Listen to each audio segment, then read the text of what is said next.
Shalom, salam sejahtera. Senang bisa berjumpa lagi dalam renungan hari ini. Kita siapkan hati kita berdoa sebelum membaca dan merenungkan firman Tuhan. Kami memohon damai sejahtera Kristus yang melampaui segala akal dan pikiran memenuhi hati kami. Kami mohon Roh Kudus memberikan kami hikmat dan pengertian dalam nama Tuhan Yesus. Amin. Mari kita baca firman Tuhan dari kitab Imamat. Imamat pasal 20 ayat 7-8. Maka kamu harus menguduskan dirimu dan kuduslah kamu sebab aku Tuhan Allahmu. Demikianlah kamu harus berpegang pada ketetapanku dan melakukannya. Akulah Tuhan yang menguduskan kamu. Demikian Imamat 20 ayat 7-8. Dari kitab Imamat ini saya berikan tema Tuhan menguduskan untuk melayani.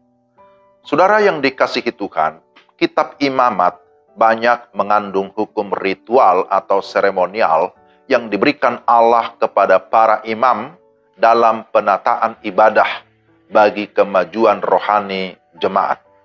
Allah Abraham, Ishak, dan Yakub adalah Allah yang kudus yang menghendaki agar umatnya hidup dalam kekudusan dalam sepanjang perjalanan mereka di padang gurun menuju ke tanah perjanjian. Dengan demikian, tema utama dalam kitab Imamat adalah hal kekudusan. Jadilah kudus, sebab aku kudus. Demikian firman Tuhan dalam Imamat 11 ayat 45. Demikian juga dalam bacaan kita tadi, Imamat 20 ayat 7-8, menegaskan kembali bahwa umat Tuhan harus menguduskan dirinya, karena Tuhan yang kudus telah menguduskan mereka. Saudara-saudara, dalam kitab Imamat kita belajar bahwa Allah yang kudus mau menguduskan umatnya. Tujuan pengudusan itu adalah supaya mereka menyembah kepada Allah dan terus berjalan bersama dengan Allah. Mereka juga dipersiapkan menjadi imam bagi suku-suku bangsa yang lain. Peran imam sangat penting. Oleh karena Allah yang Maha Kudus hanya dapat dihampiri di dalam pengorbanan melalui seorang imam.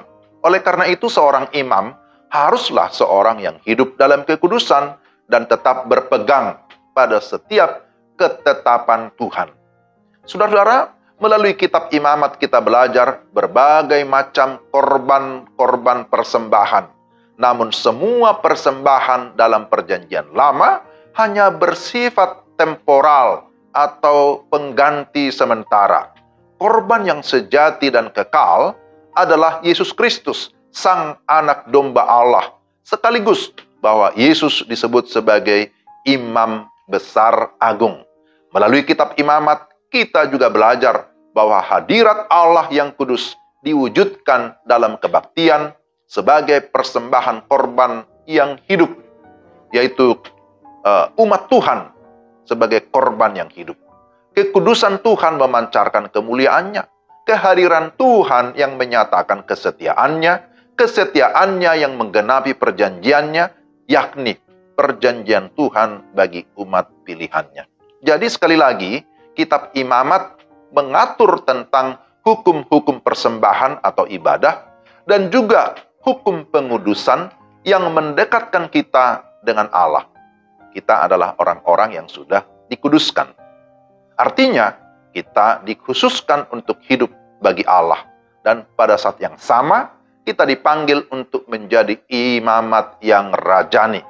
Hidup melayani sebagai imam yang membawa orang kepada pengenalan akan Allah. Pengenalan akan Yesus sebagai Tuhan dan Juru Selamat, Raja di atas segala raja. Jadi sekali lagi, kitab Imamat yang kita sudah baca itu berbicara tentang Tuhan yang sudah menguduskan umatnya.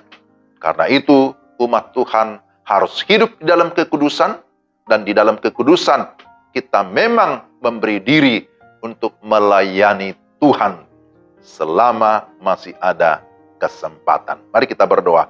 Tuhan, terima kasih untuk renungan firman Tuhan dari kitab Imamat pada hari ini.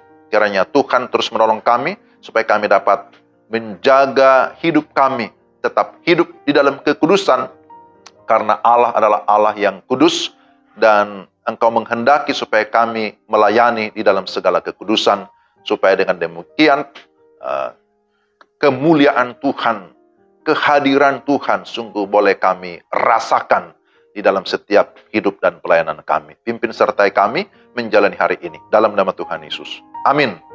Demikian renungan kita hari ini. Selamat beraktivitas. Tuhan memberkati saudara sekalian. Salam.